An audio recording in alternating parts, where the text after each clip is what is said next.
Hello, my name is Fox9, so I'm Fox, and I do love My Hero Academia. It is freaking awesome. I love this a lot, and also, here's the thing, I binge watched, every day I've been running on the treadmill, and so I put on the TV so I could watch something, and I binge watched, season 7 of My Hero, and damn, I'm out of shit to watch. And then I remembered Dungeon Meshi, and then I'm like, I should watch that, and then I was like, wait a minute, Vigilantes is on, I should watch that, and there's 4 episodes out right now. I watched 2.5, I'll do 3 and 4 after I finish 3 and 4 tomorrow, whenever but anyways, I watched it a lot, and I love Vigilantes. Here's the thing, I already have, hold on, just to keep track, I've been reading Vigilantes. So it's not just I jumped on as soon as the anime came out. I've been reading Vigilantes. I actually need to see where I left off on this. But I have been reading Vigilantes, and I really do like this a lot. I really do like this one a lot. If you don't know, also in Owlwolf Town, my own little animated show, there is a character that is inspired by a certain duster. But I like My Hero Vigilantes a lot, especially because there is that bit where Stain kind of brings up in My Hero, and it's something that I've kind of always liked more, and it's always where I feel it's a bit iffy with some of these anime superhero ones. There technically is more than just My Hero, FYI. Actually, there's probably a few of them, but they're like, oh yeah, they have brand deals, they're, publicly licensed and all this stuff. And I'm just like, yeah, but regular heroes kind of aren't. And it's their actual job. It's actual superheroes, at least, the ones in the, comics and all that, usually aren't. And I noticed this, not My Hero, I noticed this with technically the first ever My Hero Academia book, RATMAN. And if you don't know what this is I'm pretty sure I brought it up a few times, but if you don't know what this, actually, wait a minute, $10.99, how much was this one? $9.99, oh, okay. This is pretty much a very similar story to, and I'm gonna get the Vigilantes, don't get me wrong, but this is very similar to My Hero, where it is a society of superheroes, except I think if I'm remembering correctly, the difference between this and any other, this and My Hero is that I don't believe there are people with powers in this one. Everyone is sponsored. Every hero is sponsored by a certain company, and then that company will give them different technology and stuff like that, so they can be, a hero in some regard. So it's kind of the opposite of, and also that's their Superman / All Might. I don't, he's the number one hero, and he's a dick, but yeah, and that's also the main character right there, which, any case, pretty much, and then the main kid wants to be a superhero, wants to be sponsored, but then eventually he gets a watch from this organization, and it turns out they're a villain organization, and he becomes a supervillain instead, unintentionally. And he transforms from this little kid into RATMAN, which is a badass, Power Rangers-esque guy. He's really cool. In any case, I remember oh shit, that's about to... Alright, whatever, I got... give me a minute.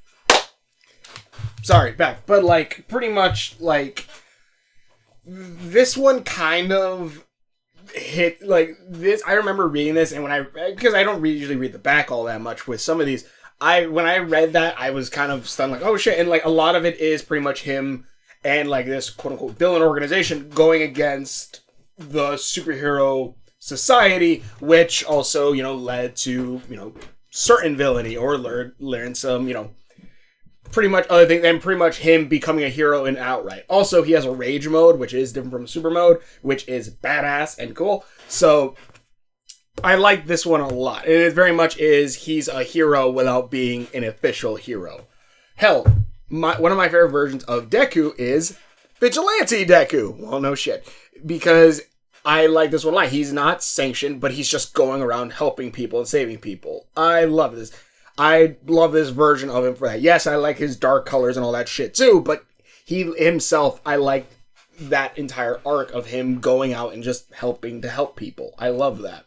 That is, I say, the essence of a hero, and Stain kind of agrees on that one, even though Stain isn't a job. Then we get to Vigilantes. Same thing. I legit feels like me reading Ratman kind of again, where it's like, these are heroes on the most solid of terms of it, where they are doing it literally just for fun. Not just for fun, they're doing it to help people. That's what I mean to say, not just for fun. They're doing it because they help people. It's not their day job. They don't get paid for this, where, certain other heroes do. And that's not anything against All Might, because All Might is more or less still just his main. I'm sure if Hero Society stopped and All Might still had One for All, he would still be a hero regardless. He'd probably be alongside Knuckle Duster. Or maybe lock Knuckle Duster the hell up. I don't know. But yeah, it's a very fun thing. Anyways, but in episode 1 and 2, we get introduced to the main characters. We have Koichi, aka the Crawler, who has the ability to crawl on walls. He's Spider-Man. He's Spider-Man if he was only sticky. Kinda, but then also be able to glide. Where he's able to control his stickiness, the atoms, stuff like that. Then you have Pop Step over here, who her power is Leap, who's a pop star, a rogue pop star, kind of just jumps around and sings on light poles. And then you have Knuckle Duster here, who is Batman. That's the thing. If All Might is their version of Superman, this is Batman. But more along the lines of Frank Miller's Batman. Because there's 2 Batmans in My Hero Academia. Let me see. Yeah, this is about. Let me see if I can find him. I know episode 1 showed. Yeah, here it is. Because this is the other Batman, Eraserhead. Because he literally, if you think about it, he's a what is it? He's a dude who mostly has ninja skills, really doesn't have any powers of himself, and his whole thing is taking away the advantage of someone else who has superpowers. That's Batman. That's Batman. Yes, he has a power, which is to make them not have powers. That's the power equivalent of Batman having contingency plans. That's what he is. He's Batman with contingency, but it's an actual ability. And then you have Knuckle Duster, who is more of a Frank Miller Batman. He's the kind who will just beat the shit out of you and then ask questions later. There are 2 different versions of Batman, which I'm 100% guessing that's why you have one of the first fights you have of Knuckle Duster, actual fights, is him against Aizawa, is because to show the difference between the 2 different Batmans. In episode 1, and I can't remember if it was episode 1 or 2. I should have watched all of it. Anyways. Watching them go at it with each other. It's really good, and I really do like this group. And it's part also, actually, if I remember correctly, I think each of the covers is a reference to My Hero also, if I remember correctly. It's an alternate version, kind of. But yeah, it's really cool, and also because it's an opposite of, Deku's story a little bit. Koichi is someone who has powers, who wants to be a hero. Yeah, it's not like he wants to be a villain or anything, but he believes he couldn't do it because of his power isn't great. Where Knuckle Duster here has no powers and saying you can be, and even straight tells him, you can be a hero. Where Deku even had to run to All Might to tell him, can I be a hero and whatnot. Knuckle Duster's the one who grabs Koichi and grabs him and says, you can be a hero. It's a very flip of it. Because even All Might straight said at the beginning that he couldn't be a hero without a quirk.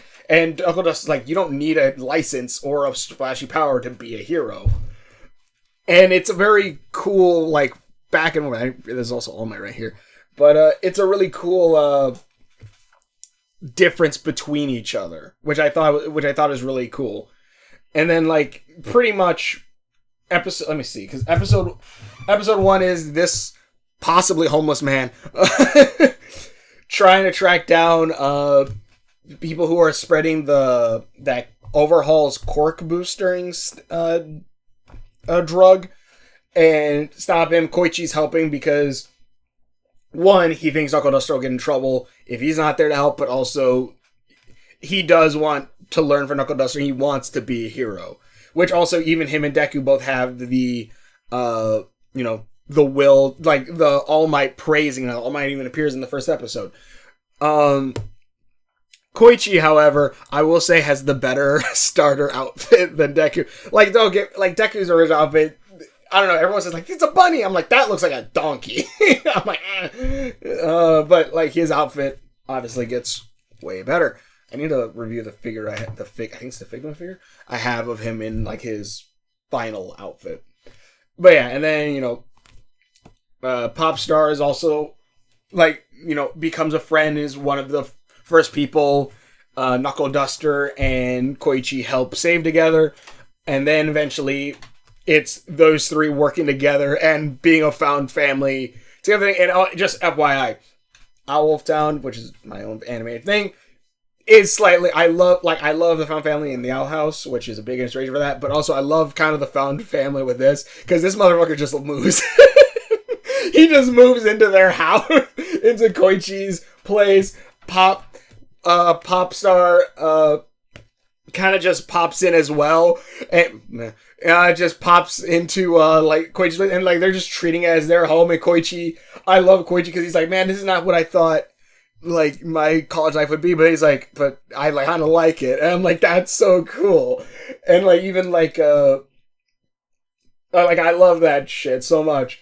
And then like even like Knuckle Duster's like, here's some like bike armor that kind of help you. That way you can, scoot around faster. And mind you, I'm not done. I have only gotten like 4 volumes of the manga.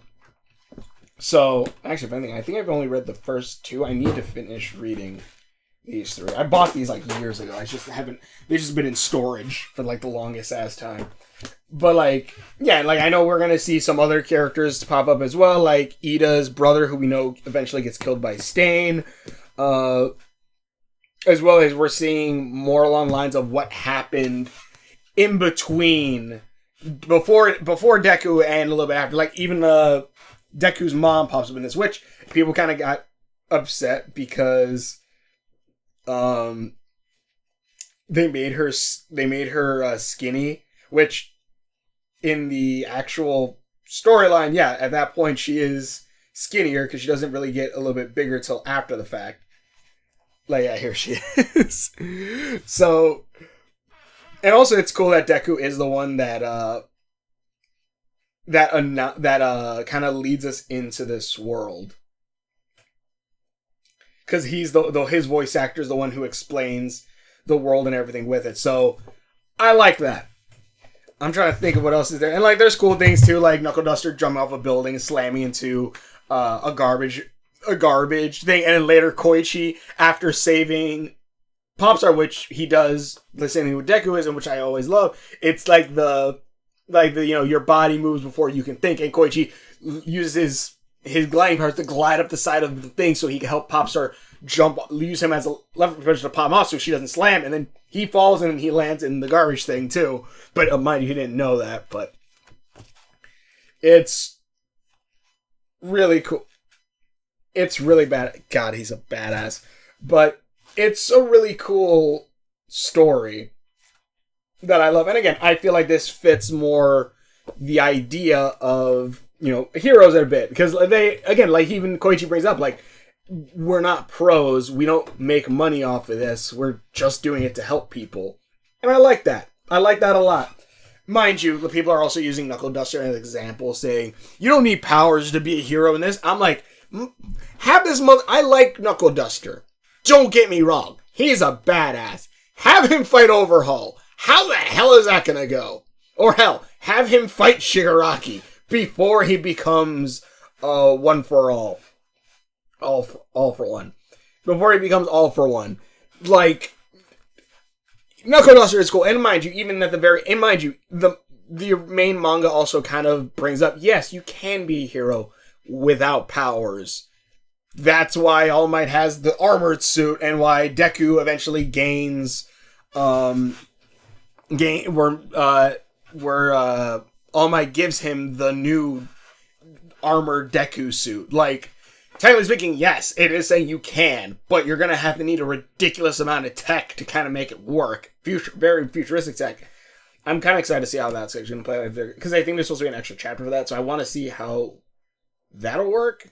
Because, like, there is the sense of, like, well, you know, the suit is so high-tech, like, I feel like Deku's probably going to break it a few times, like, unless they made it at where these parts are easily switch-outable, the suit will kind of only have a very limited time space, unless you could get constant upgrades, constant things, which then that all takes a lot of money, which, anyways.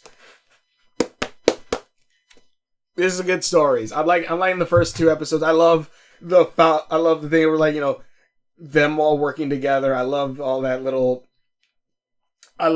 found family stuff with these guys. It's a cool little team. And then you have all the characters like freaking Josuke Wolverine. Josuke Wolverine and Jotaro Wolverine and Jotaro Wolverine and Josuke Cyclops. These guys are great. I know they're pretty much like side characters who also help as well. And it's, I don't know, again, it's just cool seeing them all working together. Seeing these guys work together, and they're very different personalities. Also love when, it's also funny when Knuckle Duster, like, beats the freaking identity out of somebody. I'm just like, holy shit. But, you know, it does bring up Knuckle Duster isn't the greatest. Also, Deku and All Might. But, yeah, seeing these guys all work together and just pretty much like they're in a sense are a newfound family and their own, and actually I would say are heroes. I love that a lot. And again, it gives me very Ratman like vibe. I gotta reread this one. I probably will. Oh, let me say will, but yeah, like I have to reread it again. Again, it even kind of has the My Hero, like the classic Superman, like, you know, issue 1, but it has like the little marker with the character in it and all that, like the Marvel comics kind of do. Like, anyways, I gotta reread this, but yeah, just wanted to bring that up. I like it. I'll probably do some more reviews of these. Did I even talk about the first episode? I kind of just talked about Vigilantes, the Vigilante show as in general, but let's see. Koichi's plays new home, beat the identity out of them, trash bag landing, and grab some cheap. Oh yeah, that's for the 3rd episode. We'll get into that later. But thanks for watching videos. I don't know if this was really an overview of it, but I love it a lot. Check out Owl Town because it has some major inspirations for this. For both 2 characters are technically inspired by both 2 characters in this that I brought up that are both Batman. But yeah, I like it a lot. Also, I would say read the manga too. The art is pretty badass. But thanks for watching. Check videos and we'll see you later. Excited to see more of this, honestly. I love this a lot. Again, I feel like this is the most serious, if anything, because also, like, some of the best Batman stories, I think, take place when Batman isn't, like, sanctioned by the police, I think. I think that's kind of sometimes when you get, like, the best Batman. And, like, that's kind of what this is.